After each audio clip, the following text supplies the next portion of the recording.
How long were you in New York for? 9 years. And you were on SNL for 9 years. Yeah.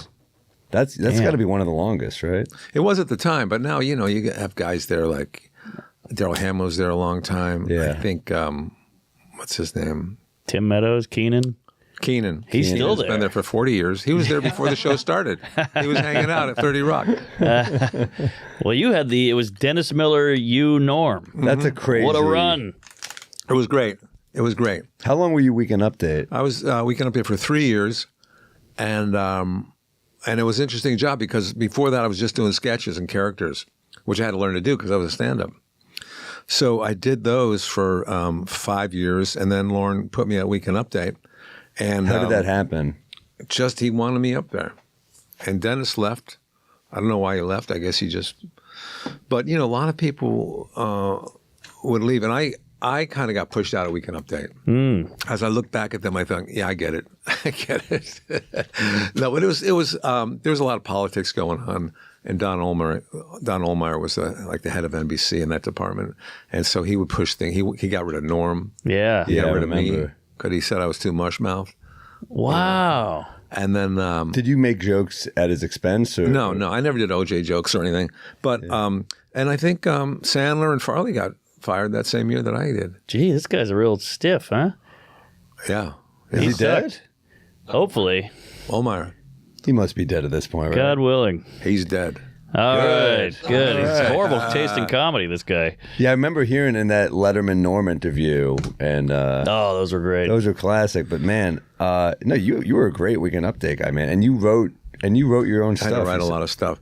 Nobody liked writing for Weekend Update because it wasn't a glorifying, Right. position because nobody would stand around on Monday and go, oh, man, do you hear that joke about Clinton, whoever it was at the time, Roosevelt?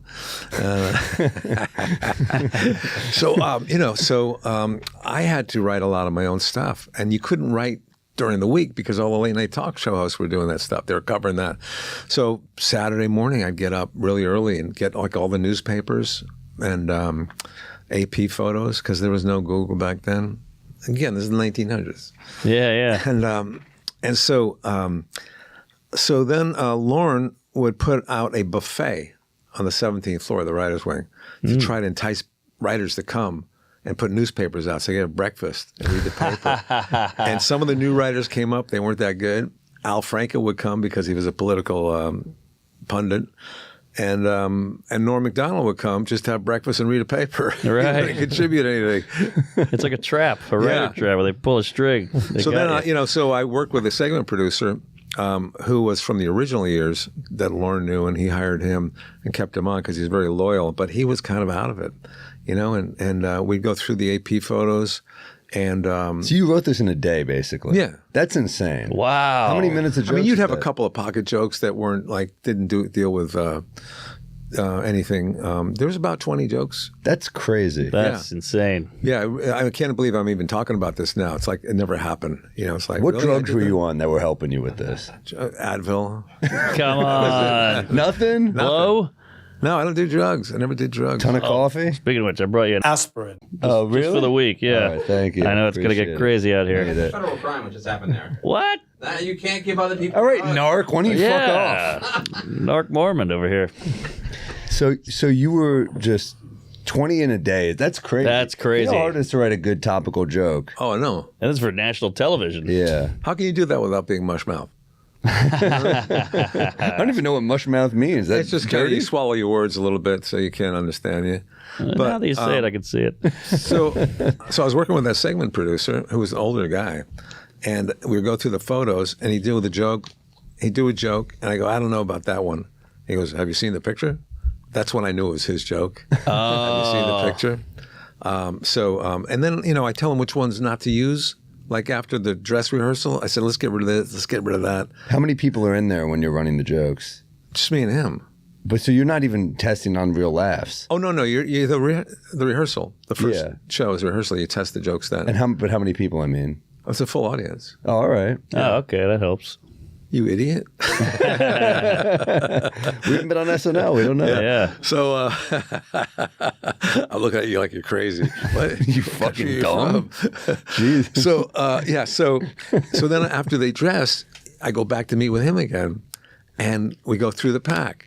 And I'd say, let's get rid of that. Let's get rid of that one. Let's get rid of that one. He goes, really? I like this one is a good one. Have you seen the picture? And so I go back out there. I've told him which ones I want to get rid of. So I do the weekend update, and I jump off, and I start doing sketches and characters, And the next morning, I'm laying in bed, and I'm thinking, wait a minute. I told him to get rid of that joke. He kept it in there because it was his probably. Yeah. And so I didn't really have a lot of control because I was doing so much stuff. I couldn't focus on that. Right?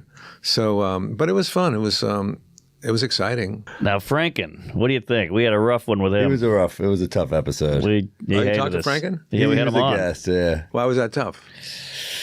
You both did the same thing. I mean, why is anything tough? You just don't vibe really. don't connect. Yeah. Didn't like the humor. Didn't like our vibe. Didn't Really? It's considered the worst episode of all time. Yeah. When was this? A few years. Year and a half ago. Oh, he's 2 changed years? a lot since. He's more like Tom Davis now. Oh, okay. Yeah. He was a nice guy, piece of shit. But I do. Did his best. Bad episode. What are you gonna do? No, there's so many different, personalities on that show. Jim Downey was great. Yeah, he's a legend, genius. that guy. Oh my God, I love sitting down with him. He remembers everything. He'll remember every, show and how it came about, the sketch, and what pencil he was using at the time. Whoa. I was using a number 2 pencil, and the eraser was a little down. But Sounds like autism, maybe. but he's fun. I hope he's writing down everything about that show. Is he still writing? I don't know if he's still writing, but he's always kind of musing about things, and I'll sit down to lunch with him, and he'll just talk and talk and talk. And he was so busy in the show because he was the head writer. Everybody's knocking on his door. Hey, Jim, can I run this by you? And he's on the phone with other people. Wow. And it was often like he'd answer the door. He'd keep the door shut because everybody would be in there if he didn't. So he would. I'd knock on the door. I said, "Hey, Jim, can you take a look at this?" He goes, "Yeah, walk with me." And he was always walking with him because he had so many things he had to do. You run the lines by him as you're walking. He goes, "Yeah, let me take a look at that later." It's like trying to get your father to do something and he's busy. Right. So you were there so long. There must have been. You've seen so many hosts. Who's the worst host ever? Ooh. Good one. I would say Nancy Reagan. Whoa. She hosted? Oh, man. What You guys a are bummer. drunk, man. I bought Be it. drunk. You are drunk. Apparently she was a real a lot of Hoover. people say Steven Seagal. Oh, right. I heard But, he's a prick. Was he a prick as well? I didn't really hang out with him that much, but I do remember him standing like this in the hallway, like he was a bodyguard for nobody behind him. Yeah. You know what I mean? It's just like- and then there was one sketch where he was supposed to throw these stuntmen into the breakaway walls. Uh-huh. It's like a Western bar. And during the dress rehearsal, he did that. But during the live show, he would throw them into the studded part so it wouldn't break. Uh-huh. And those guys, they're really tough. They like to make like they're not hurt. But I know they were hurt. And they'd get up and they'd walk off the set. And I don't know if he did that on purpose or if he was just jacked up from the live show or what. Right. But yeah, people claim that he was, in my period, that's what they claim. I've heard he was tough to work with. His movies, it's incredible because the action scenes are just not, it's not entertaining. It's like sound technique, I guess. Yeah. You just watch him do like this and you're like, yeah, that's not like good cinema. He's talking like this, like he's some kind of a karate guru. Yeah.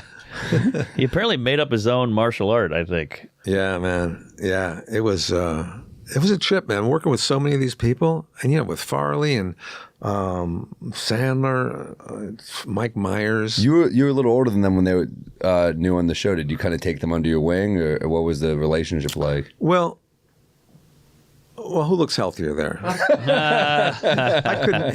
He's too big to take under my wing right there. You kind of, people say, is it competitive on that show? It must be really competitive.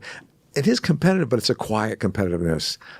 It's really sly. And also, like, you're not going to do what he does. No. Yeah, different animal. No one's going to write stuff for me that he does. Yeah. But it is kind of jockeying. I always thought, how can it not be competitive? How can you not get a fair shake when you got a stack of sketches, however long it takes, 3 hours to get through them all, and you spent all night writing your sketch, and then there comes a sketch that's funny.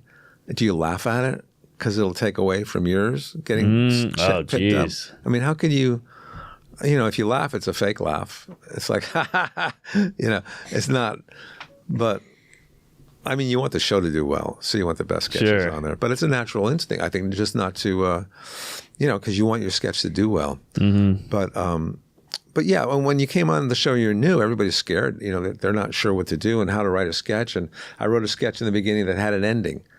And we finished reading that, and Lauren goes, so that's the ending of the sketch. Okay. Or something like that. Yeah. That's when I learned you don't write an ending.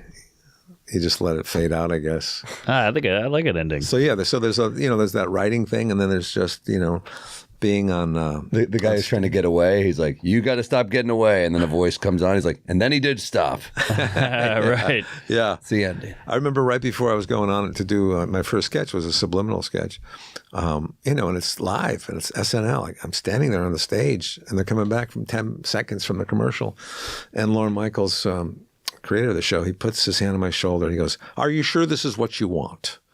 Whoa. You know what I mean? Do you want this? Do you want this fame and all that? Jeez. And then boom, gotta go on.